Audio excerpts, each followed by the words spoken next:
Halo, coba deh perhatiin. Akhir-akhir ini kita kayaknya makin sering ya menghabiskan waktu berjam-jam buat nonton kisah nyata ya.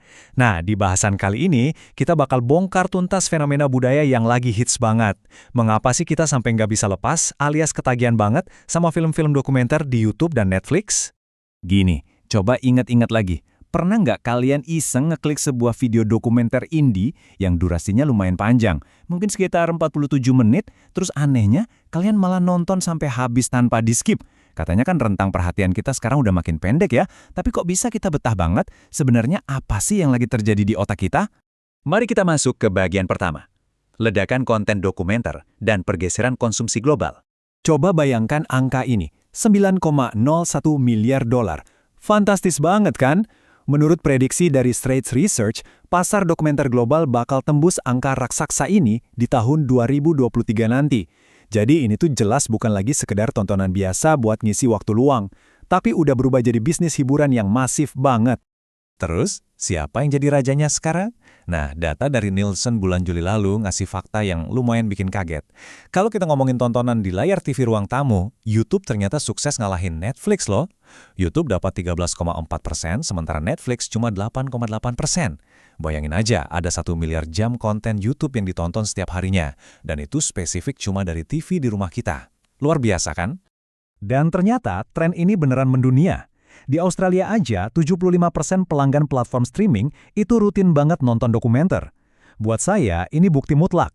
Dokumenter yang dulu mungkin cuma dianggap tontonan spesifik atau segmented, sekarang udah bener-bener jadi tontonan wajib arus utama. Lanjut ke bagian 2, dominasi genre true crime dan ilusi kontrol atas informasi. Coba kita lihat trennya. Di tahun 2020, dari 20 dokumenter teratas di Netflix, cuma ada 6 yang bergenre true crime atau kejahatan nyata.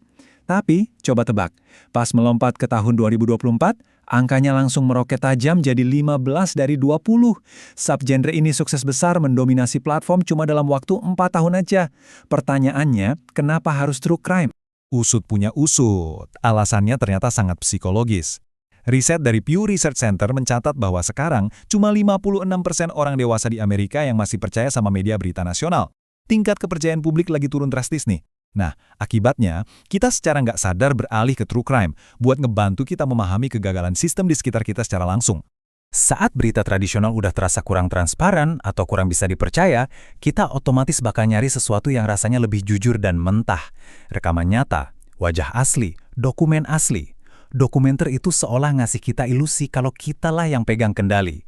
Seakan-akan kita lagi verifikasi fakta sendiri langsung dari sumbernya, tanpa ada filter atau sensor dari siapapun. Sekarang, masuk ke bagian 3. YouTube sebagai ekosistem baru. Bukan sekedar tempat video kucing lucu. Kalau dulu kalian mikir YouTube itu cuma buat nyari video viral lucu atau tutorial singkat, wah mereka udah merombak total identitas lamanya.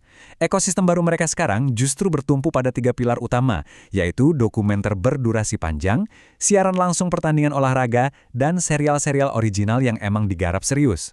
Nah, dari situlah lahir fenomena seru yang kita sebut pipeline YouTube ke Netflix. Contoh nyatanya, kreator independen seperti Sidemen merilis serial mereka yang berjudul Inside. Awalnya, mereka berhasil mencetak 15,4 juta tayangan di YouTube dan sukses ngebangun basis penonton yang super setia. Terus efeknya, waktu serial itu dibeli sama Netflix, penontonnya langsung ngasih 17,5 juta jam tonton. Ini ngebuktiin kalau kreator independen sekarang nggak perlu lagi nunggu izin dari stasiun TV. Selama ceritanya kuat, industri raksasa pasti bakal noleh ke mereka.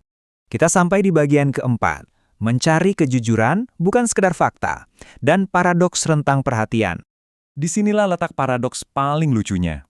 Milenial dan Gen Z kan sering banget ya dicap sebagai generasi yang rentang perhatiannya paling pendek, tapi faktanya kitalah konsumen terbesar di balik meledaknya tren dokumenter durasi panjang ini.